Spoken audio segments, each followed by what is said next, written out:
everybody. Good morning, good afternoon, good evening, depending on where you might be joining us from in the world today. My name is Meg Alexander. I'm part of Power to Fly's hosting team, and I am incredibly excited, as always, to get a chance to host y'all for another fabulous Chat and Learn event with Power to Fly. For some of our visually impaired guests, or if we've got anybody who has accessibility needs, give you a visual. My name is Meg. I am a 30-something white woman with purple hair. I'm wearing a white and gray striped sweater, and I have pink glasses on. And if you all want to share, similar things, if our speaker wants to share, or if y'all want to share similar call outs for yourself in the chat, please feel free. Now I'm going to go over some quick housekeeping items. Really important to let you know how you can get kind of the most out of today's event.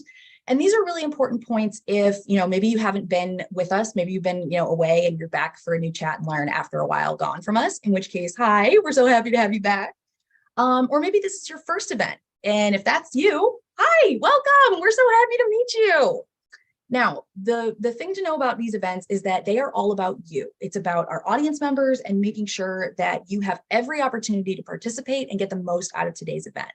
Now, if you want to participate with us, I recommend you do that in a couple different ways. You can always turn your cameras on if you'd like, share your smiling, maskless faces with us safely. There's no need to be Instagram perfect, y'all, truly. We do not care if you are in a three-piece suit or your bathrobe. You could be dialing in from a corner office or your living room couch. We do not care. We want to meet you where you are and bring you amazing experts, advice, resources, all kinds of great stuff. Now, if you do have any privacy concerns, I totally understand. Just know that as long as you don't come off mute, you will not show up on the live stream or the recording from today's session. So if you want to, feel free to share your smiling face with us. Just know that nobody else is going to see you on camera, so it is totally fine. Now, if, like I said, if privacy is a concern, totally get it. If you don't want to participate with your camera, you don't have to. You can always write in the chat. I really want to encourage y'all to take advantage of this feature in our Zoom sessions. So just make sure that if you want, feel free to jump into the chat, ask questions, let us know what you're thinking about what the speaker is saying. Feel free to connect with your fellow attendees if you'd like. Now, to get us started in the chat there, I want everybody to head over. You can check out the chat. It's in your Zoom toolbar. I want y'all to drop down in there. Let me know where you're joining us from. I'm always really curious to see how far our global audience spreads. Now, I am coming to you from Toledo, Ohio. This is land that was indigenously belonged to the Potawatomi, the Fox, and the Kickapoo tribes in my area. So let us know where you're joining us from. And if you know whose land you're on, tell us now. We've got Nashville, Tennessee, Washington, Pennsylvania, Oregon. We've got Wabanaki land coming from Amanda Fagan up in Maine. Thank you so much, Amanda. So happy to see all that. Now, as we're going and y'all are connecting with each other in the chat, make sure that we lead, as always, from a place of kindness and respect. And if you have any questions about that, you can always DM me in the chat. You can also DM me if you have a question or a comment that you want to raise, but you want to be kept anonymous. Not a problem, just DM to me. I'm happy to ask your question. Now, as we're going today, I just want to highlight for everybody that since we are recording and live streaming today's session, this means that you don't have to take notes. You get to sit back, relax, enjoy the conversations that Daniela and I are about to have. And really know that you can always refer back to this recording later on. If you want to share something, if Daniela says something that's just so amazing, you have to tell someone right away, you can always go back and share that. Now, the way that's going to work is in about 1 to 2 business days, so probably Friday this week, everybody's going to get an email from Power to Fly. It's going to have everybody that registered for today's event, and it'll have a link to where you can rewatch this recording on our website. Now, if you have to share this faster than 1 to 2 days, you don't have to wait. You can always head over to our YouTube channel. I'm going to share links for all of this in the chat in just a little bit, but you can head over to our YouTube channel. The video is usually posted there within about 5 to 15 minutes of the end of the live stream. And you can share our videos from there. There's a huge section of our archives are also stored in our YouTube library. But I also recommend you check out the website, mostly because all of our resources, we're talking everything from, all the recordings from the time Lauren Haggerty sat down for the first ever Chat and Learn up through now, all of that is on our website. Now, I did mention our YouTube channel, and I mentioned, that we've got, you'll be able to rewatch this recording later, which is really great. The other thing that I want to highlight for y'all is, while you're going through today's session, please feel free, if you'd like to share photos or video as we go. We'd really encourage you to, let your social network know that you are learning with Power to Fly. One of the reasons we ask this is because our goals and our mission of, we want to see gender parity in the workforce. We want to see true equity, diversity, representation, and inclusion. We want to see pay equity. We want to see workplaces that look like the way the world should work, And I think that most of y'all on the call today also agree with us and want to see these goals become reality. So the way that we are trying to make this happen is by getting our free resources in the hands of as many people as possible. If this is something that you also want to see in the world and a mission that you believe in, please feel free to let your social network know that you are learning with Power to Fly. We want to do everything we can to get these free resources in the hands of as many people as possible. So please feel free to share. We would love to we'd love to reshare, retweet, repost. Anything you'd like. You can always tag us. We are at Power to Fly on LinkedIn, Twitter, Facebook, Instagram, and YouTube. And you can also use our hashtag Power to Fly. All right, so to dig into today's event, Daniela is here today on behalf of Nestlé. Now, before you meet Daniela, I just want to highlight real quick, Nestlé's company page on powertofly.com. So I'm sharing the link with y'all here in the group chat right now. Following that link is how you can take yourself to their company page. It's going to look much like what you're seeing on the screen in front of you. In fact, I'm looking at their open roles right now, and they currently have 244 open roles posted on our website, not the 238 that you see there. So this is a great page where you can get more information about Nestlé. You can learn about their company culture, get information on some of their benefits. You can also get information on events, so past events that they have partnered on with us or upcoming events that they have scheduled. And then, as always, the big draw for these pages are the job listings, right? So clicking on jobs there, you can search all of the jobs that Nestlé has available and posted with Power to Fly. Now, if you are listening today and something, as we're talking, you're curious about Nestlé, you think that you might want to learn more about them and apply to a job or something, I very much recommend that you check out this page. Now, if you are actively seeking and don't really see a role that would suit you, one thing that you should take advantage of is the follow network on powertofly.com. So top right-hand corner of Nestlé's company page, there's going to be a big pink button that says follow. Clicking that does some really great things for you, but in effect, it works like your friend who works at Nestlé. It's going to let the Nestlé HR team know that you are interested in working with them even before you fill out an application. And it is also going to, it's going to let Power to Fly let you know when they post new roles. So you don't have to keep coming back and recircling and checking job boards. I mean, I think all of us have been to the point where you sort of have them memorized by then, right? So we take all of that out of the equation. Let us handle that, the kind of legwork that we can use to make your job search easier. Now, this is also, I also recommend that you join the follow network, even if you're not looking right now, but Nestlé, something about the company really perks your ears up. I recommend you click that follow button because that's going to give you a really nice short list of companies to come back and check out when you eventually want to know what else might be out there. So I definitely recommend that you take advantage of these features. If you've got questions on them, please feel free, ask in the chat, or you can always write into our help desk. It's hi@powertofly.com. Now, I'm very, very excited to introduce you to today's speaker. Now, Daniela Ardila is coming to us obviously from Nestlé, where she leads a successful team of sensory and consumer research professionals to ensure new technologies and products meet consumer needs at Nestlé, which is obviously the world's largest food and beverage company. Now, Daniela has a track record of driving innovation across geographical boundaries and coaching professionals with various backgrounds in the STEM field. Daniela, we're so happy to have you join us today. I'm so happy to meet you and introduce you to our community. Is there anything else that you think our audience should know? Anything else that you want to share with them before we dive into questions? Well, other than I'm super excited. Thank you for having me.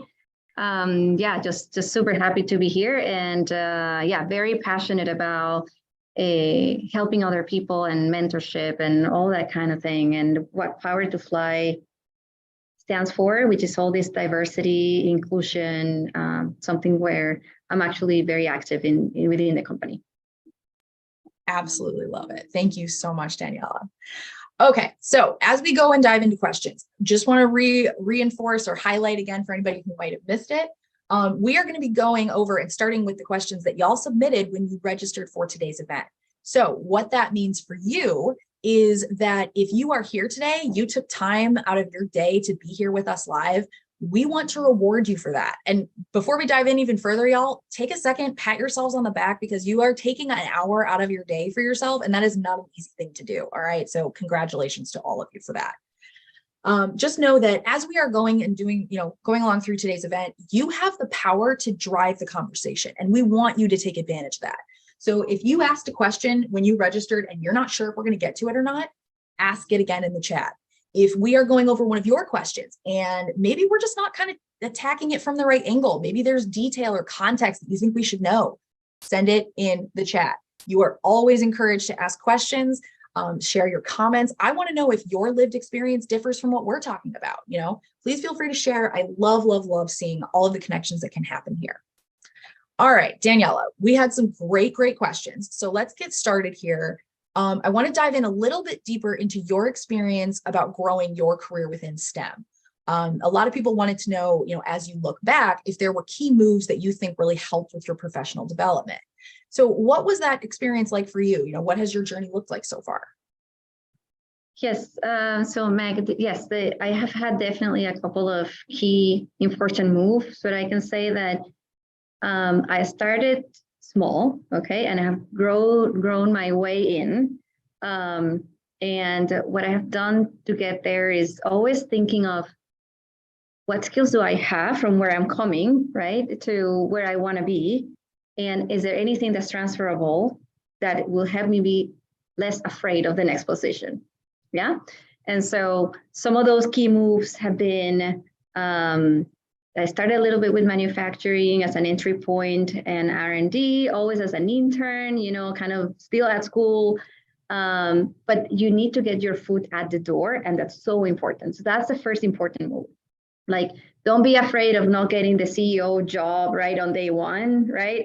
But just be humble and curious, and know that, yes, there's a whole journey that will need to be walked, okay? And that it's okay to start small, as long as you stay curious, right? And you always know, okay, that the next step will take you even closer to where ultimately you want to be. I have to say that I started as a research analyst after doing all my internships, which were a few in different areas, as I said, always around something related to food and the food industry, but not all the same. Yes, I started a little bit in a kind of research analyst with a focus on sensory science. That was like my first job, like the first official move into like the workforce beyond just being called a student, And when I finished there, and I was ready for my next move, that's when I actually went to Nestlé. I realized that the opening that was closest to what I was looking for was like a mix between like consumer research, which I had some background because of the sensory link, but then with nutrition. And I'm like, oh boy, I'm not a nutritionist. But I started asking questions in my interview about, okay, what does a day-to-day look like for this person, so that I would be honest about, would this be a good fit? Would I be a good fit? But also making sure that I knew through those questions, okay, they told me, well, look, there's a system here, you're going to be doing this, and da, da, da. And I said, okay, I don't have to be a nutritionist for that. And I actually I learned this in engineering school, that, okay, I would apply it to something completely like non-food related, but it's the same skill that now I can use in this like nutrition world. And so I said, okay, I can do this. And I got the job, and that was a very good move. And why I bring it up, because that was the beginning of my career in Nestlé, which has been my longest, let's say, piece in my professional journey. And then again, it was just a matter of understanding what skills were needed, rather than do I have all of these certifications, right? And then as I worked my way in, learned a lot in that position. At some point, I kind of hit the ceiling within the business side because I had a pretty technical background. So then the next big move was to move to R&D. And that move was like necessary for me to take in a different country. So I knew I had to be open-minded to change countries for that particular move, because where I was working, they just didn't have like an R&D center, because that's how the company works. So yeah. In my market, they didn't have like an actual R&D center. I was definitely very, very interested in research. So I had that in my vision. I used my experience on the business side with nutrition, with consumer research, into the, to learn more and to have a more rounded view, not just that one scientist who only knows about this one little square, and then having make the move, to where I ultimately wanted to be, which was R&D. But then that being open-minded to, okay, you'll have to relocate, you'll have to learn a new culture, you have to learn a lot of things, right? Were key. So in a nutshell, those were like the key moves. I love that. Well, and I think, you made some really good points there, especially around that idea of trying to get your foot in the door, right? Because it can feel very high pressure of knowing that you're going to have to start at the bottom, but also knowing that like you don't want to start, you want to get the best job you can, right? Like nobody wants to start doing something they're already bored doing, that they already know how to do. So yeah, I think that, you make some really good points about not really focusing so much on the certifications that you've got and really looking at the nuts and bolts skills that are needed for the role that you're looking to fill. And that sounds like a really great way to make it kind of narrow your choices a bit and kind of take some of that confusion or the myriad of options and opportunities you have in front of you. All right, so let's talk about what these junior positions look like, right? If you're coming out of school or you're coming out of boot camp or you are just fresh to the scene, what does a junior position look like? If people are looking and they're not sure, because that's one of the other things we get asked a lot, like what are titles to look for as a junior? So away from titles, let's talk about what a typical junior position in STEM would look like. Are there things that people need to look for when it comes to like the responsibilities, the job description, what should they know? Yes, yeah, definitely. In a junior position, you have to be open-minded to the fact that there's not going to be a lot that is going to be asked from you in terms of the soft skills and like managerial experience, for example, right? Obviously, there will be a lot that will be more required on the hard skills, so there will be a little bit more in STEM in particular. There's some sort of science that will be required, right? Or some sort of math or something, right? That will be required. And don't be afraid if you don't have a lot of experience, right? And you just have the background, you're just fresh out of school. And you're like, okay, I got, I don't know, an engineering degree, a food science degree, an IT degree, whatever it is. And you're just ready to start. First of all, be confident in what you learned. Some of these positions just want you to start applying what you already know in that junior position and just see what it looks like in real life. But the skills and the background is there. Like you got your title, right? You graduated, and so you have that background with you. It's just a matter of how do you transfer what you see on the board in a classroom or on the screen nowadays to what does that mean to apply it to solve real world problems. So there's going to be a lot of maybe assisting other people who might be a little more experienced on this problem solving part for that area. And so you'll be maybe shadowing somebody, or you'll be, assigned relatively simple tasks, but that have a good link to that background you're bringing. So that's what a junior position usually looks like. I also always encourage everybody who's starting their career in STEM, and I would think probably this is true for other areas. Start curious. So never take for granted the fact that you still need to build some of that experience. So stay curious all the time, stay humble. people love to teach humble people, right? People who want to learn, right? Yes. Versus, oh, I got my engineering degree, or I got my food science master's, or I got my PhD on, IT or whatever. And now I come to the world, to my first job, ready to deploy because I don't have anything to learn.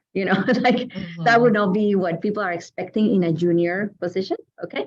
People are expecting people who are curious, who are willing to learn, who are willing to adapt, and really be open to all those new world problem solving that's going to happen.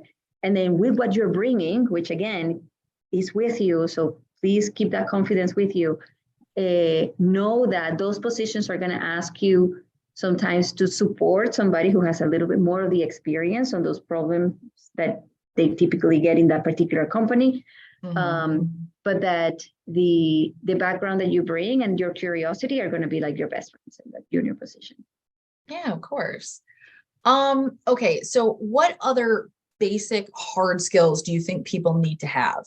If you are going to thrive from the start of your entry into the field, what do you think are just the indispensables you have to know how to do this? Well, I think it depends on the job that you're applying for. There are some that are a little bit more on the engineering side. There are more that are a little bit more on the science side, depending on where it is. But I would say in general, when I think of STEM, the things that are like super universal are going to be the S and the M. So the beginning and the end. So the ends is, so in terms of the S, the science, I think in terms of what skill you need, no matter which area, a little bit of systematic thinking. Okay, it's typical in science. Okay, it doesn't matter what branch of science it is. You need to have a little bit of an organized, a little bit of systematic thinking. So knowing that when you have a problem, you have to translate the problem into some sort of objective, right? You go solve the problem using a certain method. You get the results via the application of that work, and ultimately you have some sort of conclusion that responds to those objectives, right? Or those initial questions you ask. Yeah. So being aware of that kind of in your way of working, in again, one version or the other, depending on what job this is going to be a very good hard skill. Okay, because it's a universal scientific method for a reason, right? Because it can be applied universally. Yeah.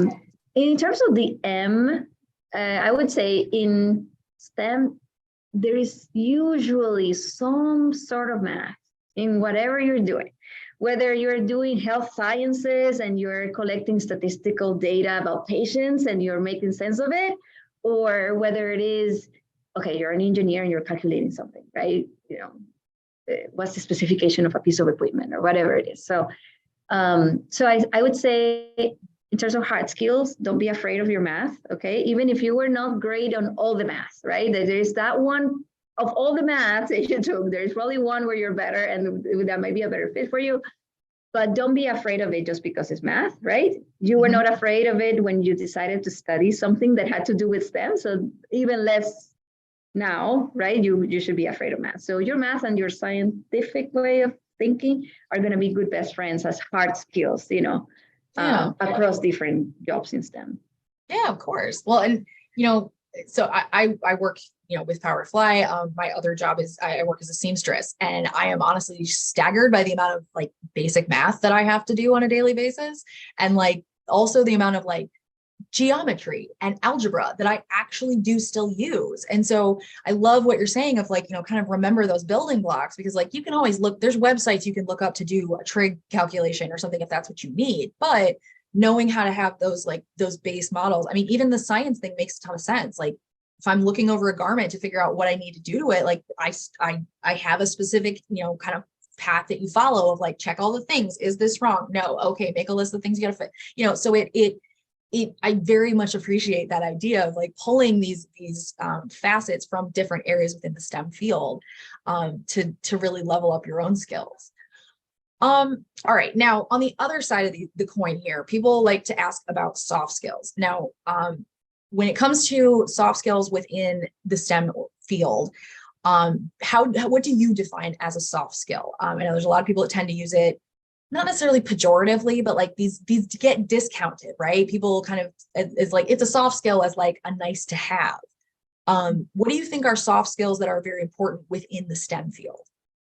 Yes. So yes. So that's a very important point. And if anything, I would argue that the soft skills are more important than the hard skills. They're at least as important, if not more, like a 60% over the hard skills. So I would encourage everybody to always put a lot of emphasis. Soft skills are not a good to have, guys. Soft skills are a must have, because it's how you get the work done that makes the difference. In terms of how the quality of your work comes across to clients, to your team, to your supervisors, to everybody. So it's super important. So some critical skills that I think are super helpful, no matter which job you have in STEM, is curiosity. As I think I've mentioned this word already a few times, and we have been talking for like 10 minutes only. Well, I mean, it makes sense. Like these are fields that change so quickly that we are all going to have to be constantly learning. This is not like a get your degree and be done. Constantly, like you're never done. You're never done studying. You're never done reading something new. You're never done learning something new. So always be open-minded to learn something new. Also, I would say you never want to be that stereotype that scientists are like heartless, you know. We are normal people like everybody else. And so I think some of the skills that are, let's say, that can speak to that, I think a little bit of empathy will go a long way. And being aware that being empathic or empathetic is very important. You will always have to put yourself in somebody else's shoes, always. Whether it is you need to understand your client's needs, right? And why they need what they need so that you can give them the best answer. Or whether it is to put yourself in your coworkers' shoes or in your boss's shoes or in your direct report's shoes, right? You always need to put yourself in somebody else's shoes. So being empathetic and practicing empathy and humanity is going to be super important. Yes, the data is going to talk, but when you put data and in the context of humanity, it just elevates it that much more. And the other point I would say, stay humble. So humility is going to be super important, because again, it's just going to help you connect with people much better. It's like people are going to start volunteering knowledge that will fall to you, right? Because people will be more sharing, you know, with somebody who is humble than with somebody who maybe is less open-minded, right? About somebody else's level of expertise, for example. So humility is always going to be very, very important. And again, it's going to be able to keep you that balance between the hard skills and being an expert at some point at something. But being that person that at the end of the day, if anything, if you know a lot about something, ultimately you want to use that in a way that you're the go-to person for somebody else, right? So your soft skills are going to be definitely a big tool, you know, to make that bridge so that people actually come to you to ask the questions. Yeah, of course. I absolutely love that you are highlighting humility as something that's really important. And I think that it's a good thing to touch on, because I know when I first got out of college, granted, I'm like, 8 careers away from that now, but I remember getting out of college and thinking that I needed to prove what I knew right away, right? Because you're the new person. So you want to like make a contribution. And it took me 2 or 3 jobs, honestly, to realize that I was coming across as like, not as like stuck up necessarily, but like I was not coming across as like approachable and eager to learn things, because I was trying so hard to make sure people knew that I deserved the spot I had. I knew how to do these things. And so I think that I love that you're highlighting this, because like you might have that humble mindset, but have no idea how you're coming across. And so like, especially when we talk about it in concert with other soft skills, think about how you come across when you're interacting with people. Are you leading from a place of, I want to learn everything I can, or are you leading from a place of trying to like not necessarily show off, but you know what I mean? Like show what you know, as opposed to collaborating with the team or with another person. And you can still be competent, right? And you can be passionate, right? Even, I mean, from day one.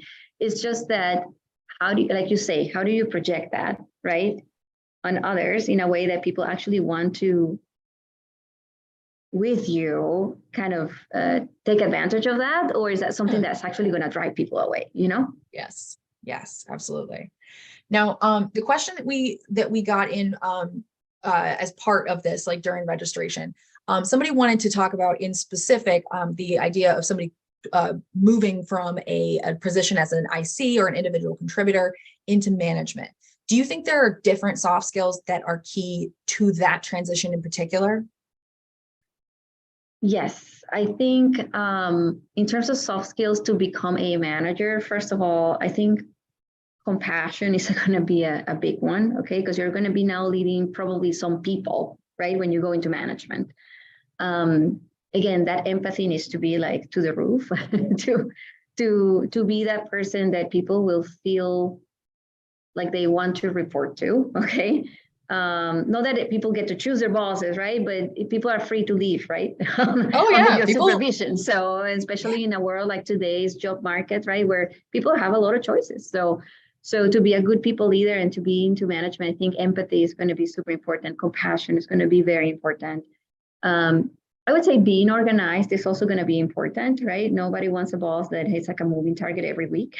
so yes, there's dynamism in the market, and there's business variables, right? You don't want your boss to be the next variable on top of that.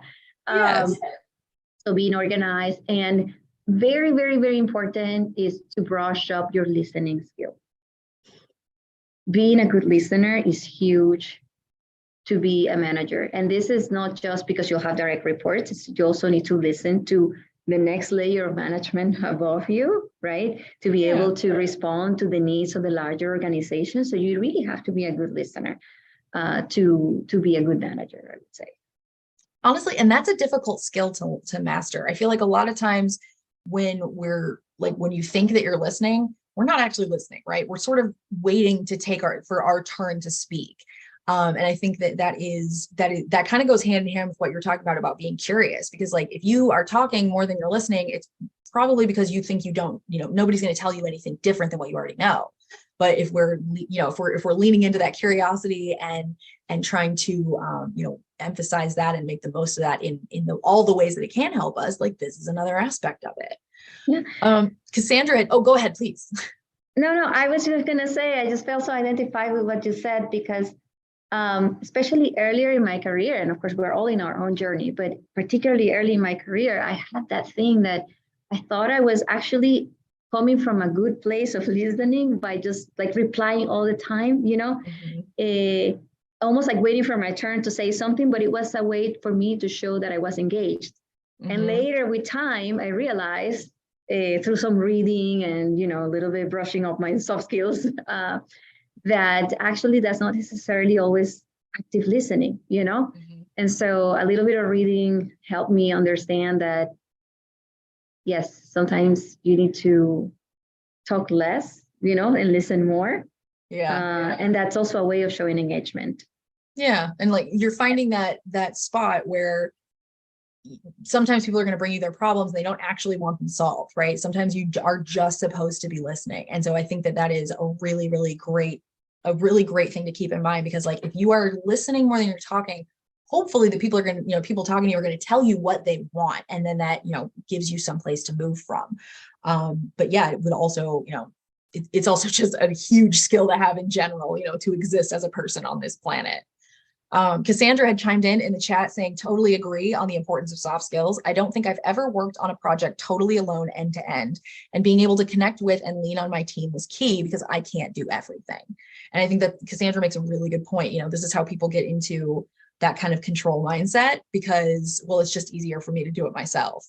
But if you're creating the good communication and you are working on those soft skills, you do, hopefully you'll realize that you can lean on people, right? Absolutely. And you want people to know that they can lean on you as well. Of course. Now, we had talked a little bit earlier about how, STEM is completely and continuously evolving, right? We are going to be lifelong learners. There's no way around it. When you are trying to think of the ways that you stay up to date, how do you do this within STEM? Is it something that you just kind of marinate in? Are there, resources that you reach out to, things that you do to keep tabs? How do you stay current? Yeah, I think there's a variety of things that can be done. Some of the things I personally do is, first of all, I don't stop reading ever. So I just happen to be a reader. So I think that thing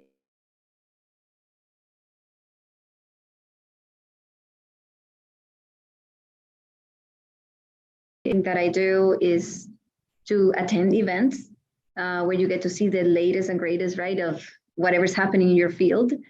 You also get to see a lot of people even that don't even work in your own company, right? So people from other areas, and that diversity is huge to stay really in touch with the whole world and the whole field of expertise you're in. And I would say also stay in touch with people who are conducting research. You know, maybe you are conducting research yourself, but sometimes you're not. You're more in like a corporate job, you know, that maybe is not a research job.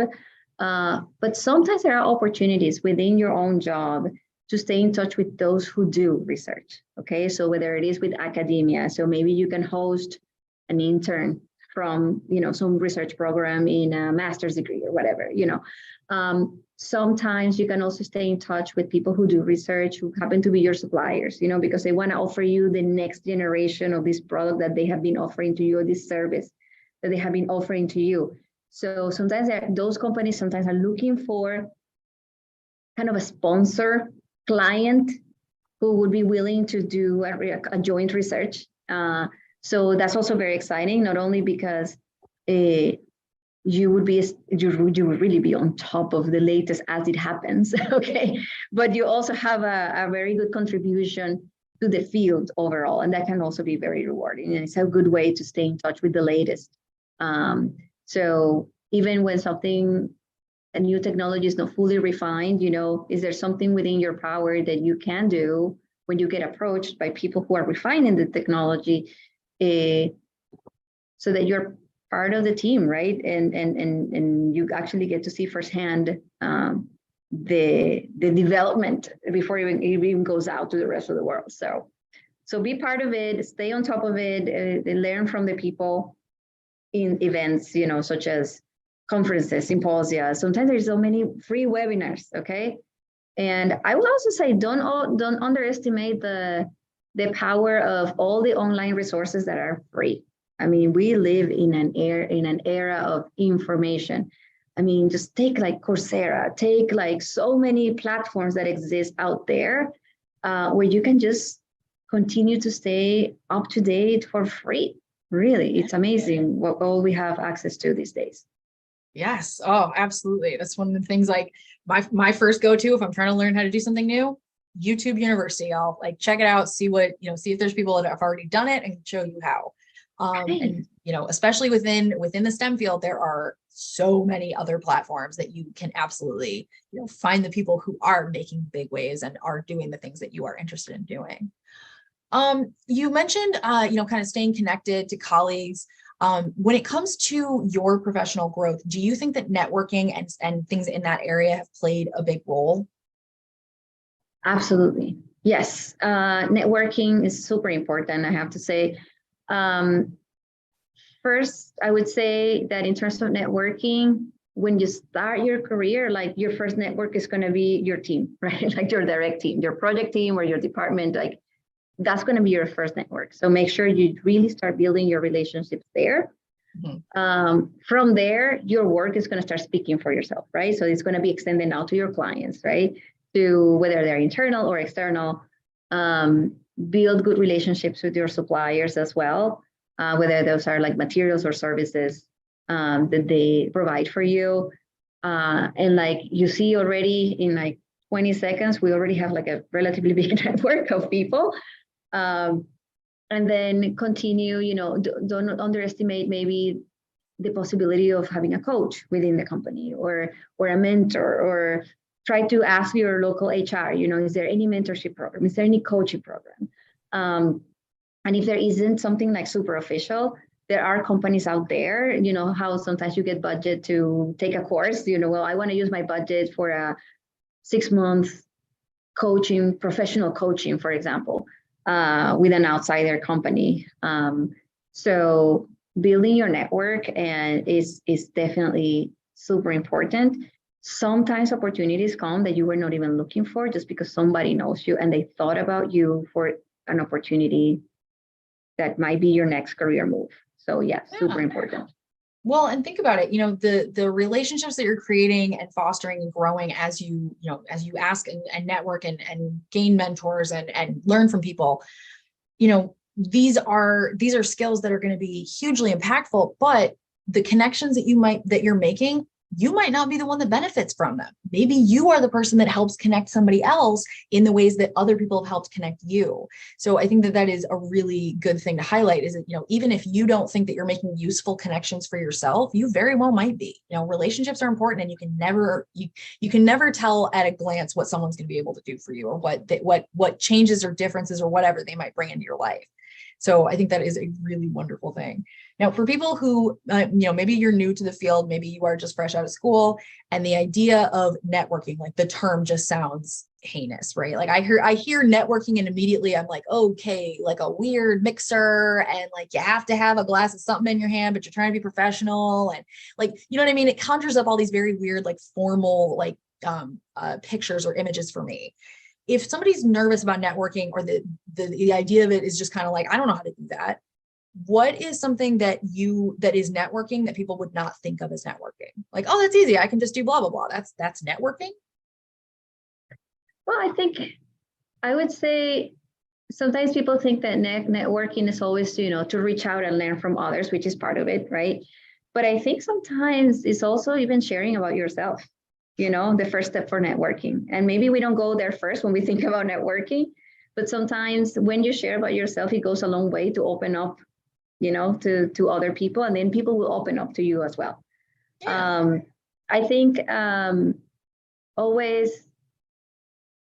caring for people that you come across is definitely something that will help expand your network. So it's just, you don't have to do something like super weird, right? Or super like fake, to expand your network just because you have a list of people that you have to reach, It's not that systematic. I think it's something that comes a little bit more fluid, depending on what opportunities you have. Always be willing to help somebody who asks for help, Yeah, sometimes you need to also learn to say no when you have too much on your plate, but as much as possible, take every opportunity to help somebody. That would definitely create a lot of relationships and will definitely expand your network. And that person will recommend you to somebody else that you don't even know is on your network, but you are in their network and you don't even know. So yes, doesn't have to be something like completely like programmed, like I'm going after this person, Yeah. A lot of the tips that I've been hearing, because I sit through a lot of these, a lot of the tips that I've been hearing when it comes to networking, people are starting to really highlight LinkedIn, right? Like, sharing things on LinkedIn, posting, being active in that, somewhat, it's social media, same as everything else. It's just, has a slightly more professional connotation with it. Do you find that to be helpful within the field that you're in? Because I'm always curious to see if this is more of like an industry driven thing and it's more common in like, HR professionals, or if it's something that also, reflects through other industries. Is being active on LinkedIn helpful for you? Being active on LinkedIn can definitely be helpful because, first of all, if you're thinking of LinkedIn there's two things about LinkedIn that I like. One of them is it's very good to stay in touch because there's a lot of content that gets shared all the time. And then maybe some of those topics just spark something that you didn't know about, so it can help you, first of all, get updated. Second of all, it helps you stay in touch with people that maybe you don't see anymore because people move on or because you move on. So it's good to maintain those relationships. And it's also an area where there's a lot of networking with actual recruiters, right? So that's actually not bad if you're in the mindset of finding a new job, right? So I think definitely it's a good tool to network with others. And I think it's not exclusive to HR professionals. I have seen, for jobs that are in my area, to be a very helpful tool when we need to recruit somebody, or it's like, okay, yeah, we found this person in LinkedIn. So I know that for career moves, it can be very useful as well. Okay, excellent. All right, now we've got about 15 minutes left in today's session. If y'all have questions, please feel free. Send them in the chat. I got my eyes peeled over there. I've shared a couple of links there, but I'll keep sharing some more information as we go. But if you've got questions that you want to ask Daniela, if you want to dive in deeper on something that we're talking about, just let us know. I want to make sure that we give you the, what you came to get out of today's event. Okay, this question caught my eye, and I thought this was kind of interesting. It's a little bit more specific. This person had written in the past, I've selected companies that ended up supporting toxic leaders and didn't foster a supportive environment. What type of questions can we ask during the interview process to get a better sense of what the company culture is like? So let's talk about what this looks like. Are there things that you should look for? Are there things that are red flags, at least in your experience? And if y'all have red flags that you think, things that you've heard that you're like, oh, don't do this, like, please share them in the chat. Mine is, we're like a big family. Run screaming, run screaming. What about you? Do you think that there are certain questions that you can ask to determine these things ahead of time? Absolutely. I think there is no shame in asking when you're in an interview, asking questions to your interviewer. At the end of the day, they're interviewing you as much as you're interviewing them to understand if the company is a good fit and if it's a good marriage at the end of the day. So I would say, you can always ask about, company culture. You can always talk about, you can even have like specific questions, that don't sound too negative, but that can give you an idea of that environment. I would ask things like, could you give me some examples of how this company embraces diversity, equity, and inclusion, for example? I mean, usually when a company is big on DE&I, that they are definitely talking about biases, right? They're definitely talking about everybody being included, like at least these conversations, which usually leads to a healthier working environment, right? Yeah. So you can approach it from that standpoint. You can also ask pointed questions such as, can you give me an example of how the company ensures, a healthy and constructive work environment, knowing that there are people from many different backgrounds. I mean, that sounds like a very constructive question, right? It could be addressing something touchy-feely, right? But you're asking in a way that is not negative, Yeah. And you have every right to ask questions. It's not only you're answering questions in an interview. So as long as you you formulate the question in a way that is not too negative, it's not like alarm, I'm traumatized, right? But it's more about, I want to learn about the culture of the company. If you also, I would say a red flag for me is if the person answering that question has to like dig a lot before they can come up with an answer. Yes, that tells you that the company is not top of mind, Yeah. And a lot of times you're being interviewed by managers, so then that if management doesn't have it like top of their head, where they can have readily available examples, it's probably a red flag for me. Yeah. And I would like to add that even before I get to the interview, I like to do a little homework on the company. Mm-hmm. So I would recommend that as well. Look for things such as certifications that the company has. Usually they talk about these things, in their employee, new talent, apply here type of page, right? Mm-hmm. Are they part of organizations that kind of have the same values as yours, do they have certifications for like a best place to work, or great place to work? Do they have any awards that they have been recognized for their company culture? That usually are also good signs. So it's not only about the red flags, but also the good flags, that we could also look into. If we just see that, answers are a little vague when we ask these questions, and also there's nothing on the website that talks about this could be a good fit for me. It's just all about business. Mm-hmm. It's usually, more of a gamble, if this is going to be a good place or not. Yeah. Yeah. I'm loving the ones y'all are sharing in the chat here. Dawson said, A lot of overtime opportunities is a red flag. I think that's, I mean, here's the thing, y'all. Red flags don't mean you bounce the second these things happen. That might be your hard limit. That might be something that you're like, okay, no, not happening. That might be yours. But just know that as you're asking these questions, you can keep asking them. Like Daniela is completely right. Interviewing is just as much about you interviewing the company to make sure that this is going to be a place that you will be happy. Cassandra also chimed in, maybe not a red flag, definitely a proceed with caution for me before, has been, we need you to be comfortable with a high degree of ambiguity. That is wild. Honestly, Cassandra, I'm curious what the role was that you had to be comfortable with a high degree of ambiguity. That's bonkers. Yeah, if you guys have different ones that you've heard or that are red flags for you, please chime in the chat here. All right, one question or one area that we wanted to touch on for sure was the area on the issue of unconscious bias. So it kind of dovetails nicely with this company culture thing. What are some ways that you recommend to try and identify if what you're experiencing is unconscious bias at work? And if that's what you're able to identify, then what do you recommend people do to address it? So how can they know if what they're experiencing is unconscious bias?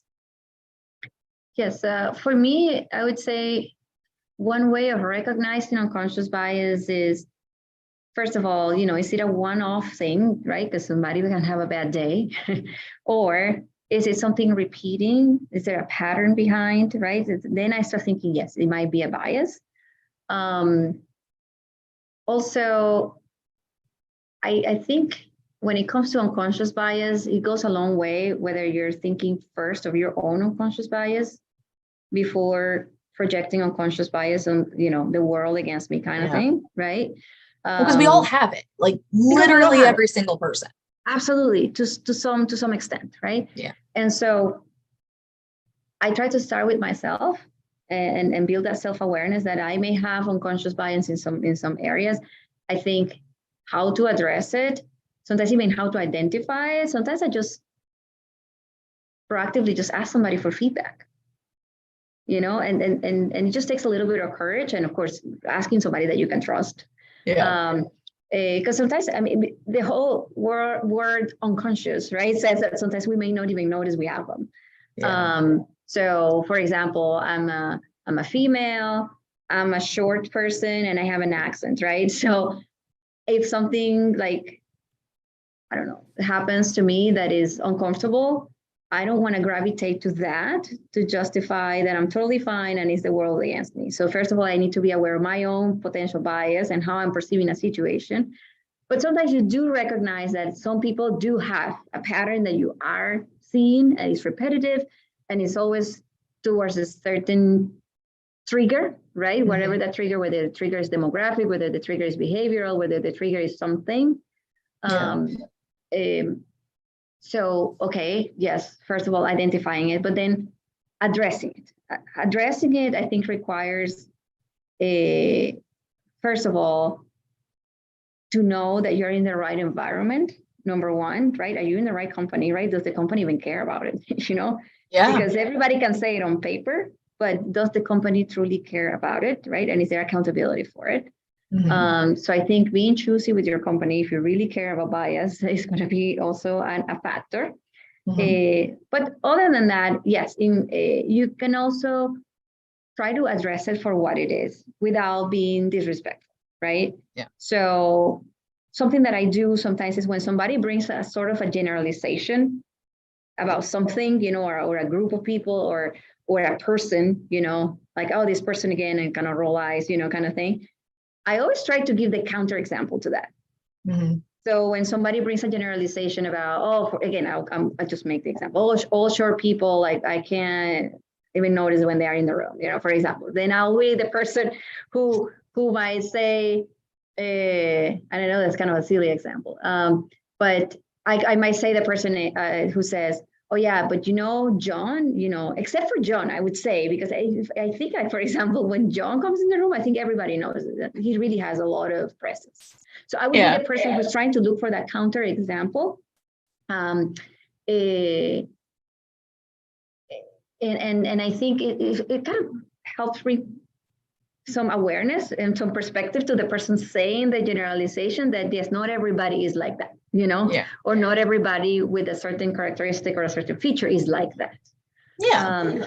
Sometimes I just also try to kind of restate the story that I'm hearing with a lot of bias in it and a lot of noise in it, and a lot of emotion maybe in it.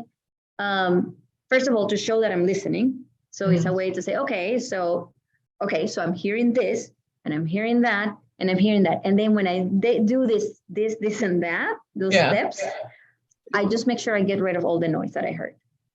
So I make sure that I just state fact 1, fact 2, fact 3, right? From where I'm hearing to get rid of the bias, in the conversation. So it's a way to have an interaction with people who might have certain biases and kind of dismissing the bias a little bit, right? Toning it down a little bit and bringing that awareness that maybe what matters is the facts and not so much the bias.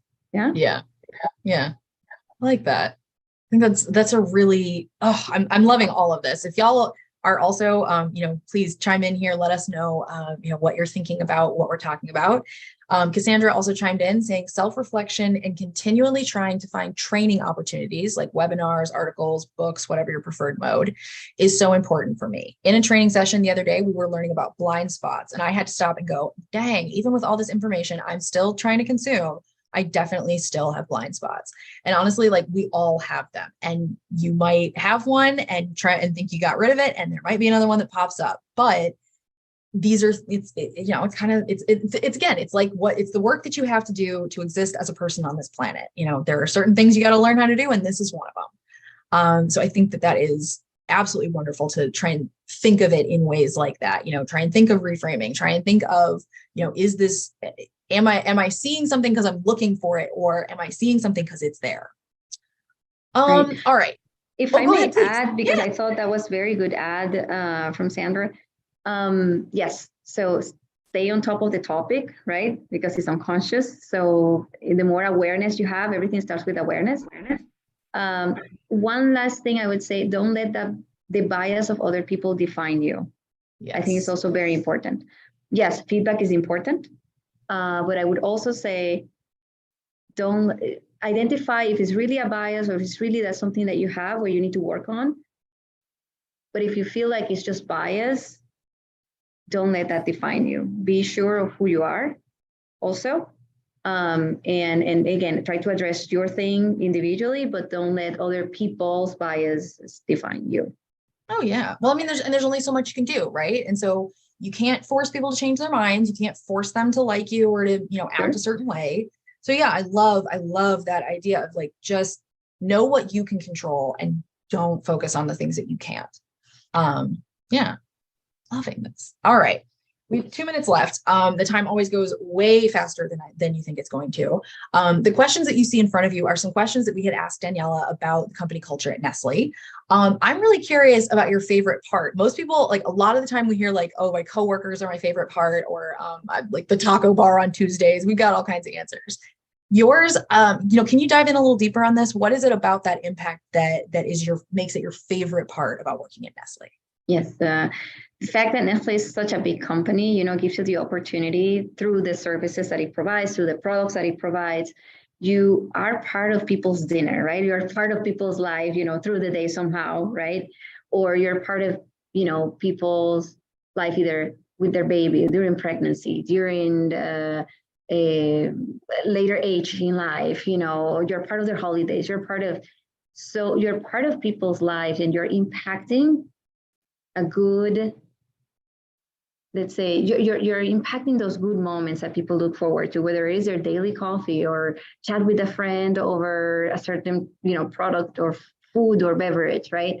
Mm-hmm. So for me, the idea of being able to be part of the launch of products that are going to be, let's say, consumed by millions of families, right? It's a great impact, and it's also a great responsibility. And it's something that is, for me, super inspiring to know that my job every day has impact on a lot of people. I love that. I think that is absolutely wonderful. Daniela, we're out of time today, but I just want to say thank you so much. It has been wonderful to get to know you and learn more about your journey and get, and learn from you even for the last hour. Is there anything that you want our audience to take with them today? Yes, I would say just stay interested in STEM. Don't let the whole engineering math thing, drive you away or scare you away. You can always transfer your skills and just be brave and continue on. Excellent. Thank you so much. All right, y'all, that is going to bring us to the end of time today. But I just want to say thank you to each of you for being here, taking time out of your day to spend with Power to Fly and amazing companies like Nestle. We are so happy to have you join us. And we know you have myriad opportunities for for upskilling, for all kinds of opportunities and resources like this. And we are so grateful that you chose to spend time with us. I hope that y'all have a safe, happy, healthy rest of your weekend if we don't see you. If this was your first Power to Fly event, I hope that you'll be back real soon. And if this was your, if you're one of our frequent flyers and we see you all the time, I cannot wait to see you again. That's going to be it for us. Bye, y'all. Bye-bye.